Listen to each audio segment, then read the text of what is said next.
बिस्मिल्लाहिर्रहमानिर्रहीम। अस्सलाम वालेकुम नाज़रीन, आप देख रहे हैं प्रोग्राम कड़वी बात और मैं हूं जुल्फ़कार बीर। नाज़रीन, पाकिस्तान एक ज़री मुल्क है।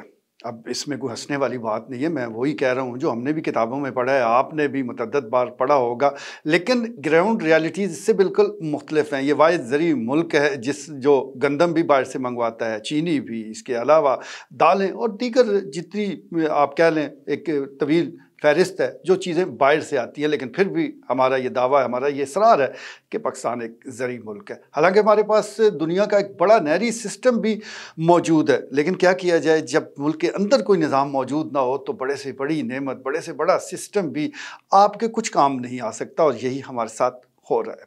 बात आज ज़राअत की हो रही है, तो ज़राअत में जो भी किसान है उसको पता है कि सबसे बड़ी और बुनियादी चीज़ इस वक्त खाद है। खाद के ज़रिए ही उसकी जो फसल है वो ज़रा बेहतर रहती है, उससे उसको बेहतर आमदन हो सकती है। लेकिन क्या किया जाए कि इसमें भी हमने नाजायज़ मुनाफाखोरी तर्क नहीं की, और जो सरकार का रेट है उसे कोई लिफ्ट नहीं करा रहा है। वैसे सरकार हो, मकामी इंतज़ामिया हो, इससे अपने अहकामात की बेतौकीरी पर लगता यह है कि खुशी होती है। यही वजह है कि ऑर्डर पर ऑर्डर जारी होते रहते हैं, लेकिन उस पर कोई अमल नहीं करता, और इसका किसी ने कभी बुरा भी नहीं मनाया। रोज़ाना रेट लिस्ट जारी होती है मुख्तलिफ अशाए खुर्द नोश की। मजाल है कि किसी एक पर भी अमल दरामद हो रहा हो, लेकिन कभी आपने सुना है कि किसी ने इस बात का बुरा मनाया हो? कोई नहीं मनाता। इसी तरह खाद के हवाले से भी बिल्कुल यही सूरत हाल है। मीडिया के ज़रिए अवाम को बताया जा रहा है, किसानों तक ये पैगाम पहुँचाने की कोशिश की जा रही है कि अगर उनको कोई खाद महंगी दे तो फ़ौरन असिस्टेंट कमिश्नर के साथ रब्ता किया जाए। हालांकि सबको पता है कि इस वक्त जो खाद दस्तयाब है वो महंगे रेटों दी जा रही है। ज़रा कुछ मुआवजना, कुछ तकाबली जायज़ा ले लेते हैं। हमारे यहाँ 3 किस्म की खादें इस्तेमाल हो रही हैं, यानी मैं ज़िला चकवाल की बात कर रहा हूँ। बारानी इलाका है, वो समाल डैम्स की भी ज़मीन है, लेकिन इसको बारानी इलाका ही समझते हुए यहाँ 3 किस्म की खादें वो इस्तेमाल होती हैं। एक यूरिया और एक DAP और एक नाइट्रो। अगर हम यूरिया की बात करें तो इसका जो इस वक्त रेट है जिस पर यह दस्तयाब है वो 4500 रुपये, 50 kg की जो बोरी है वो 4500 रुपये में किसान को मिल रही है, जबकि सरकार कह रही है कि इसको 3600 रुपये में मिलना चाहिए। लेकिन किधर से, उसका पता कोई नहीं बताता। इसी तरह DAP एक महंगी खाद है, 13,500 रुपये में ये दस्तयाब है। यहाँ सरकार के और इस रेट में थोड़ा सा कम फ़र्क है। सरकार कह रही है कि ये 12,815 रुपये में नोटिफिकेशन के मुताबिक ये किसान को मिलनी चाहिए, लेकिन ये मिल रही है 13,500 में। इसी तरह नाइट्रो ये 7,700 रुपये में दस्तयाब है, जबकि सरकारी जो रेट है वो 6,515 है। अब आप अंदाज़ा कर सकते हैं कि ये 3 खादें अगर मुकर्रर रेट पर चकवाल की आवाम या किसान को सरकार नहीं दिला सकती, इंतज़ामिया इस पर वो कंट्रोल नहीं कर सकती, तो फिर जो और हज़ारों अशिया हैं उनके रेट पर कंट्रोल कैसे मुमकिन है। इस सिलसिले में एक तशरीही मुहिम उसका आगाज़ किया गया है। बड़ी अच्छी बात है, किसानों तक ये पैगाम पहुँचना चाहिए कि सरकार का रेट क्या है और फील्ड में वो किस हिसाब से बिक रही है। लेकिन इसमें जो एक्शन लेना है वो तो इंतज़ामिया की जिम्मेदारी है। अब इंतज़ामिया का ये कहना है कि अगर किसी को महंगी मिले तो वो असिस्टेंट कमिश्नर से रब्ता करे। असिस्टेंट कमिश्नर से रब्ते की ज़रूरत ही नहीं है, आप डमी गाहक तैयार करें, आप इन डीलर्स के पास ज़रा भेजें तो सही।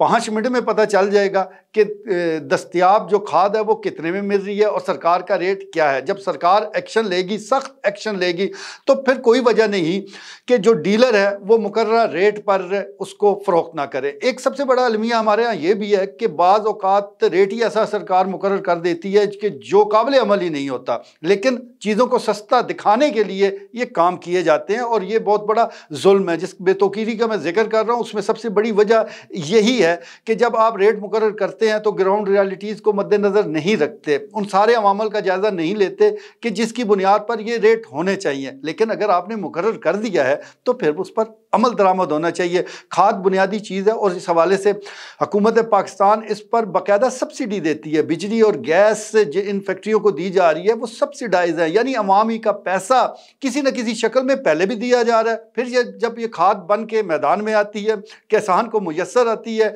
तो फिर उस वक्त भी उसकी खाल उतार ली जाती है। यानी ये एक दोहरा मेयार भी हमें नज़र आ रहा है और दोहरा जुल्म भी हमारे किसानों के साथ हो रहा है। जब ये सारी सूरत हाल है तो फिर हमारी ज़राअत कहाँ से तरक्की करेगी, फिर हमारा किसान खुशहाल कैसे होगा। हमें दूसरे ममालिक के किसान को खुशहाल वो देखने की भी और उसको खुशहाल बनाने की भी फिक्र रहती है। हम उनसे महंगी चीज़ खरीद लेते हैं लेकिन अपने किसान को फ़ायदा नहीं पहुँचा पाते। यही वजह है कि आहिस्ता आहिस्ता शोबा ज़राअत वो दम तोड़ता जा रहा है। हालांकि इसमें काफ़ी पैसा है, माशाल्लाह बड़ी बरकत है। जो भी सही तरीके से काम करते हैं, मेहनत के साथ काम करते हैं तो अच्छे पैसे मौजूद है। लेकिन इस किस्म के जो इक़दामात है, जो सरकार की जिम्मेदारी होनी चाहिए, जिस तरह सरकार को सरपरस्ती करनी चाहिए और वो चीज़ें जो कि सरकार जिसके रेट मुकर्रर करती है, कम से कम वो तो किसान को पहुंचा दिए जाएं। लेकिन देखा यही गया है कि नुमाइशी इक़दामात पर ज़्यादा तवज्जो दी जाती है। कभी स्मार्टफोन के ज़रिए किसानों को एंगेज करने की कोशिश की जाती है। भाई अब सब लोग इतने पढ़े लिखे नहीं हैं, सब लोग स्मार्टफोन का इस्तेमाल नहीं कर सकते। कुछ लोग हैं जो इससे फ़ायदा उठाते हैं, लेकिन फिर वो कुछ लोग रह जाते हैं। एक तबका ज़रूर इसमें नज़रअंदाज होता है। तो आप तरीक़ाकार वो वज़ा करें कि जो सबकी समझ में आ जाए। इसी तरह पानी के हवाले से, आपाशी के हवाले से जब भी कोई इक़दामात उठाए जाते हैं, जब कोई सहूलतकारी की जाती है, टरबाइन तकसीम करने की बात आती है, तो उस वक्त भी पसंद नापसंद और दीगर ऐसे कई चीज़ें होती है जिस पर एतराज़ उठाया जा सकता है। तो अगर हमने अपनी ज़राअत को उठाना है, अगर हमने अपने मुल्क को खुशहाल बनाना है, तो ये तभी मुमकिन है जब यहाँ का किसान खुशहाल होगा। और यहाँ पर जिस तरह एक बड़ा एक चैलेंज न सिर्फ पाकिस्तान बल्कि पूरी दुनिया में आने वाले सालों में हमें नज़र आ रहा है, वो खुराक का है, वो ग़ज़ा का है। वो इंसान के लिए सबसे बड़ा इस वक्त चैलेंज बनता जा रहा है। एक वक्त था कि महज आपकी आमदन का 5 से 10% वो ख़ानदान की खुराक पर सर्फ होता था, लेकिन अब ये बढ़ते बढ़ते तकरीबन 50 से 60% हो चुका है। बहुत से फैमिलीज़ ऐसी हैं जो अपनी कुल आमदन का 50 से 60% सिर्फ खुराक हासिल करने पर वो लगा देती हैं। आप इससे अंदाज़ा कर सकते हैं कि किस तरह उनका बजट डिस्टर्ब होता है। तो हमने अगर इस ज़री मुल्क को वाकई ही हकीकी मायनों में ज़री मुल्क साबित भी करना है, इसको बनाना है, तो उसके लिए ज़रूरी है कि सरकार वो इक़दामात उठाए, वो सरपरस्ती करे। और बिलखसूस ये जो खाद माफिया है, जो सरकारी रेट पर फ़रोख्त नहीं कर पा रहा, तो उसको भी बिल्कुल करार वाकई सज़ा मिलनी चाहिए। उन लोगों को मिलनी चाहिए कि जो सरकारी रेट को लिफ्ट नहीं करवा रहे, और सरकार को भी चाहिए कि इस मामले में रेट वो मुकर्रर करे जिस पर वो चीज़ें लोगों तक पहुंचा भी सके। आज के लिए इतना ही, इजाज़त दीजिए। अल्लाह ने के बाद।